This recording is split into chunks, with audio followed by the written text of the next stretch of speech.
Commission రిపోర్ట్ల దాకా బద్నాం చేసే కుట్ర తప్ప అసలు జరిగింది అయితే ఏం లేదు. నాకు తెలిసి వచ్చే 2 ఏళ్లలో కూడా ఈయన ఏం చేయడు, గిదే ముచ్చట. ఈ వీటి మీదనే సినిమా సీరియల్ నడిపినట్టు నడుపుతాడు తప్ప వీళ్ళు చేసింది లేదు, రేపు చేయగలిగేది కూడా లేదు. ఇవాళ ఒకటైతే మనకు స్పష్టంగా అర్థమవుతుంది, కాళేశ్వరంను పడావు పెట్టాలి, బంకచెర్లకు నీళ్లు జారగొట్టాలి, గింత కనబడుతుంది. ఎందుకంటే అది ఇమీడియట్గా రిపేర్ ఉన్నది. 2 పిల్లలు గుంగిపోయినాయి. ఎన్డీఎస్ఏ కూడా చెప్పింది 7th బ్లాక్ను మల్లగట్టు వాడు అని చెప్పింది. అంటే దాన్ని కట్టేది లేదు, నీళ్లు వాడేది లేదు, నువ్వు కట్టద్దు, బంకచెర్లకు నీళ్లు జారాలి, మీ గురువుకు శిష్యరికం గురుదక్షిణ చెల్లించాలి. ఈయన ఇంతకు మించి అయితే కనబడతలేదు. సరే, చరిత్రలో చాలా చూసినాం. ఆ రోజుల్లో బ్రిటిష్ కాలంలో సర్ ఆర్థర్ కాటన్ గారు ఆ రోజు బ్యారేజీలు నిర్మించారు, ధవళేశ్వరం బ్యారేజ్ నిర్మించారు.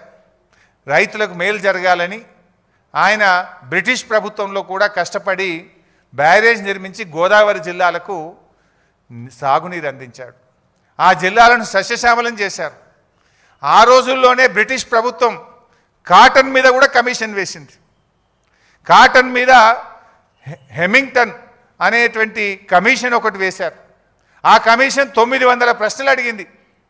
ఏది బ్యారేజీ కట్టి నీళ్ళు ఇచ్చినటువంటి కాటన్ గారిని 900 ప్రశ్నలు అడిగి చాలా కాలం వేధించింది. కానీ ఏం జరిగింది లాస్ట్కు?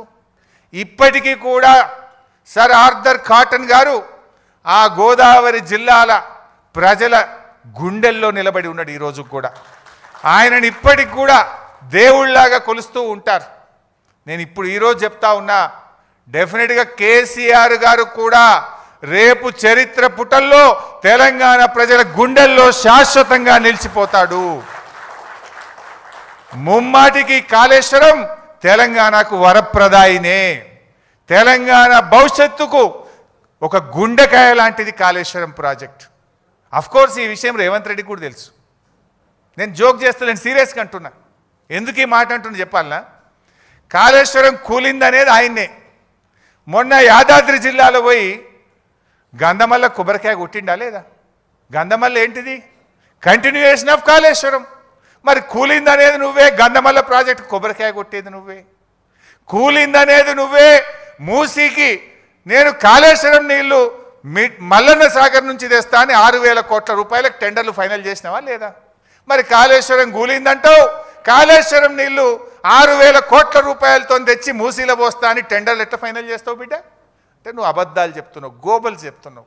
సో ఎప్పటికైనా కేసీఆర్ చేసిన నిర్ణయం తన కోసం కాదు, 100 ఏళ్ల రాష్ట్ర భవిష్యత్తు కోసం ఆలోచించి కేసీఆర్ గారు మల్లన్న సాగర్ లాంటి ప్రాజెక్టులను, కాళేశ్వరం ప్రాజెక్టును వారు నిర్మించడం జరిగింది.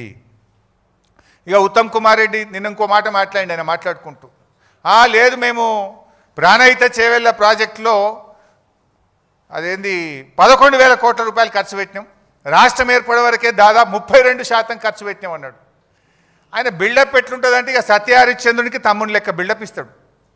సత్యహరిశ్చంద్రుడే దిగచ్చిండా, అబ్బా ఉత్తమ్ కుమార్ రెడ్డి ఇంత నిజాయితీగా మాట్లాడిండా అని మాట్లాడతాడు. ఆస్కార్ అవార్డు ఇవ్వచ్చు ఆయనకు.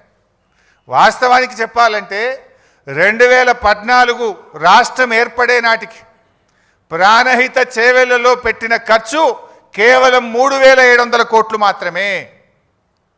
మీరు చేసిన పనులు కేవలం 3,700 కోట్లు మాత్రమే, నాట్ ఈవెన్ 10%. కానీ ఆయన ఏం చెప్పిండు నిన్న? 11,000 కోట్ల రూపాయల పనులు చేసినాం, 32% పని చేసినాం. అబద్ధాలకు కూడా హద్దు పద్దు ఉండాలి. నువ్వు అసలు గుండెకాయ లాంటి తమ్మిడి హట్టికి ఢిల్లీలో